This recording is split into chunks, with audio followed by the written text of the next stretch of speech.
नमस्कार बंधु मैंने आपण मानक यही कार्यक्रम को पुणी थे स्वागत। यही कार्यक्रमटी कर्कट राशि व्यक्तिशेष मान बहुत गुरुत्वपूर्ण अटे। आज यही भिडियो आमे माने जानिबा आसब तो जाउथुबा 2025 मसीह आपण जीवन में कौन 6टी बड़ परिवर्तन होबाकू जाउची जा निश्चित भाव में आपण जीवन में 2025 मसीह घटिक ही रहिबा। ग्रह मानक गोचर अनुसार निश्चित भाव में ये 6 गोटी बड़ घटना आपण जीवन में 2025 मसीह निश्चित घटवाक जाउची। तो बंधु माने आपणकर जदि कर्कट राशि होता है तेबे भिडियोटी को स्किप न करी थरे मात्र शेष पर्यंत निश्चित देखंतु एवं भिडियोटी को लाइक करी चैनल को सब्सक्राइब कर दियंतु। कमेंट बॉक्स रे भक्ति एवं श्रद्धार सहित जय श्री जगन्नाथ जय माँ लक्ष्मी निश्चित लिखंतु। तो बंधु मैंने आज यही भिडियो मु आपण को जो 6टी भविष्यवाणी कहवाक जाऊँगी ताहा आपण मानकर स्वास्थ्य शिक्षा प्रेम जीवन वैवाहिक जीवन भाग्य क्यारियर एवं बेपार वाणिज्य उपरे आधारित अटे। तो आपणकर पर्सनाल लाइफ हो कि प्रोफेशनल लाइफ हो ताहा यही 2025 मसीह किभली भाव में रहिबो से रूप में आमे आज भिडियो से निश्चय विस्तार रूप में आलोचना करिबा। तो बंधु मैंने आसंतु आरंभ करिबा आपणकर एही कार्यक्रम को जहाँकि जन्म राशि एवं चंद्र राशि उपरे आधारित अटे। तो राशि चक्र 12 गोटी राशि चतुर्थ राशि होची कर्कट राशि।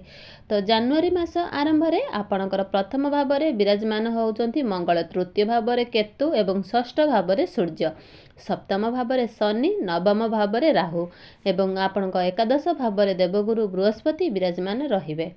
तो बंधु माने आसंतु जानिबा सर्वप्रथम भविष्यवाणी विषय।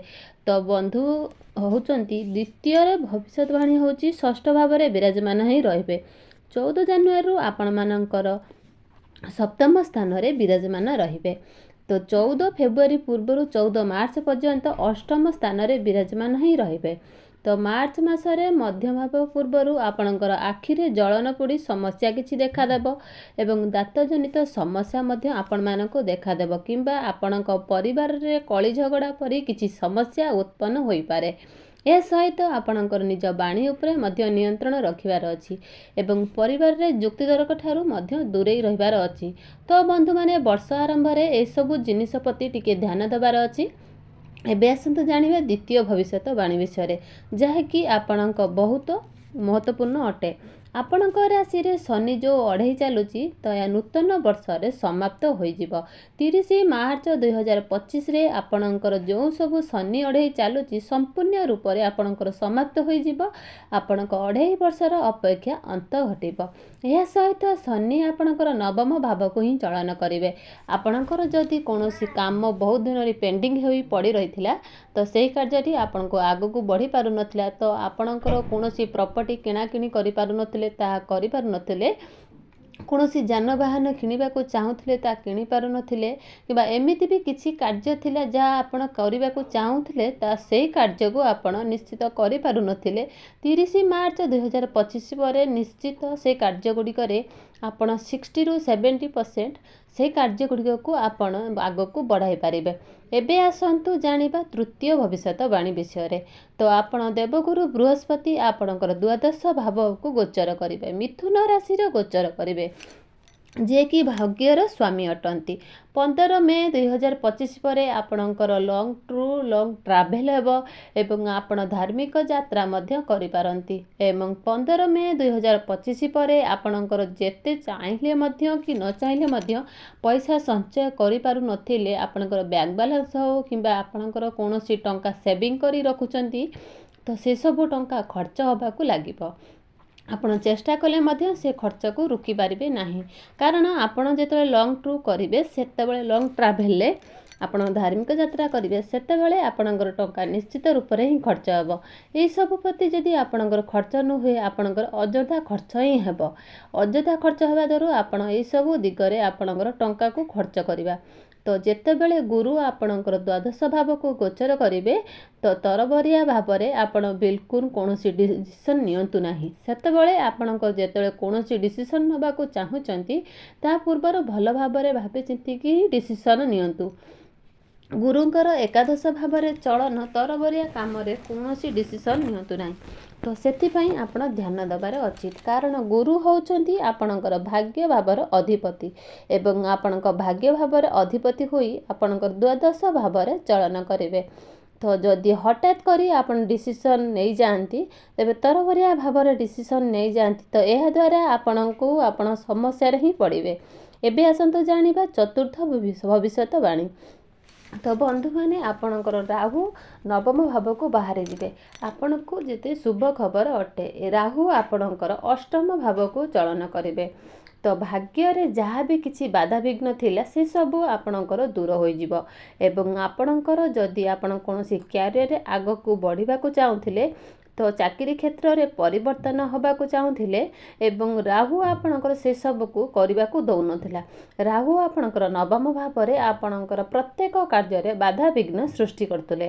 ରାହୁ ହେଉଛନ୍ତି ପାପୀ ଗ୍ରହ ଏବଂ ରାହୁଙ୍କର ବୃହସ୍ପତିଙ୍କର ବିରାଜମାନ ନଥିଲେ, ତ ଯାହାଫଳରେ ଆପଣଙ୍କ ଭାଗ୍ୟରେ ବିଭିନ୍ନ ପ୍ରକାରର ସମସ୍ୟା ସୃଷ୍ଟି କରୁଥିଲେ। ତ ଯଦି ଦେଖିବେ, ଆପଣ 1.5 ବର୍ଷ ପରେ ଆପଣଙ୍କୁ ଆପଣଙ୍କ ଜୀବନରେ ବହୁତ ଷ୍ଟ୍ରଗଲ୍ କରିବାକୁ ପଡ଼ିଥିଲା। ଆପଣ ବହୁତ କିଛି ସମସ୍ୟାର ସମ୍ମୁଖୀନ ହେବାକୁ ପଡ଼ିଥିଲା। ତ ରାହୁ ଏକରେ ତ ନବମ ଭାବରେ ଥିଲେ, ପୁଣି ଶନି 7.5 ମଧ୍ୟ ଚାଲୁଥିଲା। ନିଶ୍ଚିତ ରୂପରେ ଆପଣଙ୍କର ଏହି 1.5 ବର୍ଷ ଭିତରେ ବହୁତ କିଛି ପ୍ରୋବ୍ଲେମକୁ ଫେସ୍ କରିଥିବେ। ବିଶେଷ କରି ଆପଣଙ୍କର କୌଣସି ଶୁଭ ମାଙ୍ଗଳିକ କାର୍ଯ୍ୟ କରିବାକୁ ଚାହୁଁଥିଲେ, ତାହା ନାନା ପ୍ରକାରର ସମସ୍ୟା ଆସୁଥିଲା। ମାତ୍ର 18 ମେ 2025ରେ ରାହୁ ଯେତେବେଳେ ନିଜ ରାଶି ପରିବର୍ତ୍ତନ କରିବେ, ତ ନବମ ଭାବର ଅଷ୍ଟମ ଭାବକୁ ଚଳନ କରିବେ, ସେତେବେଳେ ଆପଣଙ୍କର ସମସ୍ତ ପ୍ରକାରର ଶୁଭ ମାଙ୍ଗଳିକ କାର୍ଯ୍ୟ କରିବେ। ଏବେ ଆସନ୍ତୁ ଜାଣିବା ପଞ୍ଚମ ଭବିଷ୍ୟତବାଣୀ। ତ ବନ୍ଧୁମାନେ, କେତୁଙ୍କର ଏହି 2025 ମସିହାରେ ରାଶି ପରିବର୍ତ୍ତନ ହେବ। କେତୁ ଆପଣଙ୍କର ତୃତୀୟ ଭାବରେ ବିରାଜମାନ ଅଛନ୍ତି। କେତୁ ଆପଣଙ୍କର ତୃତୀୟ ଭାବ ଉପରେ ବାହାରି ଆପଣଙ୍କର ଦ୍ୱିତୀୟ ଭାବକୁ ଚଳନ କରିବେ। ତ ଆପଣଙ୍କର ଯଦି କୌଣସି କମ୍ୟୁନିକେସନ୍ ୱାର୍କ ରହିଛି କିମ୍ବା ଆଜେଷ୍ଟମେଣ୍ଟ କାର୍ଯ୍ୟ ରହିଛି, ଯେମିତିକି ଆପଣ ଟିଚର ଅଛନ୍ତି, ପ୍ରଫେସର ଅଛନ୍ତି, ଲେକ୍ଚର ଅଛନ୍ତି, ତ କାଉନ୍ସିଲର ଅଛନ୍ତି, ତ ଆପଣ କୌଣସି ବି କାର୍ଯ୍ୟକ୍ଷେତ୍ରରେ ଅଛନ୍ତି ଯେଉଁଠାରେ କମ୍ୟୁନିକେସନ୍ର ବହୁତ ଅଧିକ ଦରକାର ହୋଇଥାଏ, କେତୁଙ୍କର ଦ୍ୱିତୀୟ ଭାବର ଚଳନ ଆପଣଙ୍କୁ ଏସବୁ କ୍ଷେତ୍ରରେ ବହୁତ ଚତୁର ଚାଲାକ ବନାଇବ। ଆପଣଙ୍କ ବାଣୀରେ ଏକ ଏନର୍ଜି ଲେବୁଲ୍ ଆସିବ, ଆପଣଙ୍କୁ ଆଟ୍ରାକ୍ଟ ଆସିବ, ଯାହାକି ଆପଣଙ୍କ ଗ୍ରୋଥ୍ ପାଇଁ ବହୁତ ଭଲ କାମ କରିବ, ଆପଣଙ୍କୁ ବହୁତ ସପୋର୍ଟ କରିବ। ଏବେ ଆସନ୍ତୁ ଅନ୍ତିମ ଭବିଷ୍ୟତବାଣୀ, ଆପଣଙ୍କୁ ଷଷ୍ଠ ଭବିଷ୍ୟତବାଣୀ। ତ ବନ୍ଧୁମାନେ, କର୍କଟ ରାଶିର ବ୍ୟକ୍ତିବିଶେଷମାନେ ଯେଉଁମାନେ ବିଦେଶରେ ରହୁଛନ୍ତି, ବିଦେଶରେ ଯଦି ରହୁଛନ୍ତି, ବିଦେଶର କାର୍ଯ୍ୟ କରୁଛନ୍ତି, ତ ଏଇ 2025 ମସିହାଟି ଆପଣମାନଙ୍କ ପାଇଁ ବହୁତ ଶୁଭପ୍ରଦ ଅଟେ। ଆପଣଙ୍କର ମ୍ୟାନେଜମେଣ୍ଟ ବହୁତ ଭଲ ରହିବ। ଆପଣ ଯଦି ପ୍ରିପେୟାର ପାଇଁ ଅପେକ୍ଷା କରୁଥିଲେ, ବୋଧେ ନିଶ୍ଚିତ ହୋଇଯିବ। ଗୁରୁଙ୍କର ଦ୍ୱାଦଶ ଭାବର ଚଳନ ହିଁ ଆପଣଙ୍କର ନୂଆ ନୂଆ ଜିନିଷ ଶିଖିବା ପାଇଁ ପାଇବେ। ଆପଣଙ୍କ ମଧ୍ୟରେ ନୂଆ ନୂଆ ଟ୍ୟାଲେଣ୍ଟ ଆସିବ, ମାତ୍ର ଆପଣଙ୍କ ଖର୍ଚ୍ଚ କିଛି କମିଯିବ। ଦ୍ୱାଦଶ ଭାବଟି ଖର୍ଚ୍ଚର ଭାବ ହୋଇଥାଏ। ଏହି ସମୟରେ ଆପଣଙ୍କର ଖର୍ଚ୍ଚ ମଧ୍ୟ ବଢ଼ିବ ଏବଂ ଆପଣଙ୍କର ତରବରିଆ ଭାବରେ କୌଣସି ଡିସିସନ୍ ନିଅନ୍ତୁ ନାହିଁ। ଯାହା ବି ଡିସିସନ୍ ନେଉଛନ୍ତି, ତା ପୂର୍ବରୁ ଭଲ ଭାବରେ ଭାବିଚିନ୍ତି ଡିସିସନ୍ ନିଅନ୍ତୁ। ତ ବନ୍ଧୁମାନେ, ଯେହେତୁ ଏହି 2025 ମସିହାରେ ସବୁ ଶନି 7.5 ସମାପ୍ତ ହୋଇଯିବ, ଆପଣ କୌଣସି କଥାକୁ ନେଇକି ବହୁତ ଟେନସନ୍ ରହୁଥିଲେ, ଡିପ୍ରେସ୍ ଥିଲେ, ତ ସେସବୁରୁ ଧୀରେ ଧୀରେ ବାହାରକୁ ଚାଲି ଆସିବେ। ଏବେ ଆସନ୍ତୁ ଜାଣିନେବା କିଛି ଉପାୟ ବିଷୟରେ, ଯେଉଁ ଉପାୟ କରିବା ଦ୍ୱାରା ଆପଣ ନିଶ୍ଚିତ ଭାବରେ ଏହି ବର୍ଷରେ ଅଶୁଭତା ଖଣ୍ଡନ ହୋଇଯିବ ଏବଂ ଆପଣଙ୍କୁ ଅଧିକ ଶୁଭ ଫଳ ପ୍ରାପ୍ତି ହେବ। ତ ବନ୍ଧୁମାନେ, ଆପଣ ପ୍ରତ୍ୟେକ ଦିନ ଚନ୍ଦ୍ରମାଙ୍କର ବୀଜ ମନ୍ତ୍ର ଜପ କରନ୍ତୁ ଏବଂ ଏହା ସହିତ ପ୍ରତ୍ୟେକ ଦିନ ଆପଣ ଉଦିତ ସୂର୍ଯ୍ୟଙ୍କୁ ତମ୍ବା ପାତ୍ରରେ ଜଳାର୍ଘ୍ୟ ଅର୍ପଣ କରନ୍ତୁ ଏବଂ ପ୍ରତ୍ୟେକ ଦିନ ଆପଣ ବିଷ୍ଣୁ ସହସ୍ର ନାମ ପାଠ କରନ୍ତୁ। ତ ବନ୍ଧୁମାନେ, ଏହି ନୂତନ ବର୍ଷଟି ଆପଣମାନଙ୍କୁ ଶୁଭମୟ ହେଉ, ମଙ୍ଗଳମୟ ହେଉ, ଏହା ହିଁ ଈଶ୍ୱରଙ୍କ ନିକଟରେ ମୋର ପ୍ରାର୍ଥନା। ତେବେ ଦର୍ଶକ ବନ୍ଧୁ, ମୋର ଭିଡ଼ିଓଟି ଯଦି ଆପଣମାନଙ୍କୁ ପସନ୍ଦ ଆସିଥାଏ, ନିଶ୍ଚିତ ଲାଇକ୍, ସେୟାର, କମେଣ୍ଟ କରିବାକୁ ଜମାରୁ ବି ଭୁଲିବେନି। କମେଣ୍ଟ ବକ୍ସରେ ଜୟ ଜଗନ୍ନାଥ, ଜୟ ମା ଲକ୍ଷ୍ମୀ ନିଶ୍ଚିତ ଲେଖିବେ। ତେବେ ଦର୍ଶକ ବନ୍ଧୁ, ମୋର ଭିଡ଼ିଓଟି ଏଇଠି ସମାପ୍ତ କରୁଛି। ପୁଣି ଦେଖାଯିବ ଆଗାମୀ ଏକ ନୂଆ ସୁନ୍ଦର ଭିଡ଼ିଓରେ। ରହିଲି ଦର୍ଶକ ବନ୍ଧୁ, ଜୟ ଜଗନ୍ନାଥ।